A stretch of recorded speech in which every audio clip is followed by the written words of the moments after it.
நிறைய முற்போக்கு செயல்கள் எல்லா இடத்துலையும் இருந்தாலுமே கூட அந்த வட்டத்துக்குள்ளே வாழுகின்ற மக்கள் அனைத்து மதங்களிலும் இருக்கிறார்கள். அது இந்து மதம் மட்டும் சொல்ல முடியாது, இஸ்லாமிய மதம், கிறிஸ்தவ மதம் எல்லாம் அதுக்குள்ளேயே தான் வாழக்கூடிய மக்கள் இன்னும் தான் இருக்கிறார்கள் இல்லையா? நம்ம ஓட்டில் போகிறோம், சாப்பிட்றோம், தூங்குறோம், எழுறோம், லாட்ஜில் போகிறோம், படுக்கிறோம், தூங்குறோம், எல்லா பெட்ஷீட்டையும் போத்துறோம். நம்ம ஓம்னி பஸ்ஸில் போகிறோம், எல்லா பெட்ஷீட்டையும் போத்து தூங்குறோம். நம்மளுக்கு முன்னாடி பறையம் படுத்தானா, பள்ளம் படுத்தானா, செக்கிலி படுத்தானா, நாயுடு படுத்தானா, எவன் படுத்தானா யாருக்கு தெரியும்? ஆனால் அங்கே தான் போய் படுக்கிறோம். அன்றைக்கெல்லாம் ஜாதி அவங்கள ஒட்டுறதில்லை, அன்றைக்கெல்லாம் ஜாதி பிரச்சனை வர்றதில்லை இல்லையா?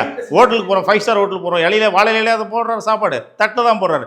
இந்த தட்டுக்கு முன்னாடி யார் சாப்பிட்டது? அது இப்போ சாப்பிட்றப்பா நான் அந்த தட்டு கழுவி வச்சுருக்காங்க, கழுவுறதுக்கு முன்னாடி யார் சாப்பிட்டது?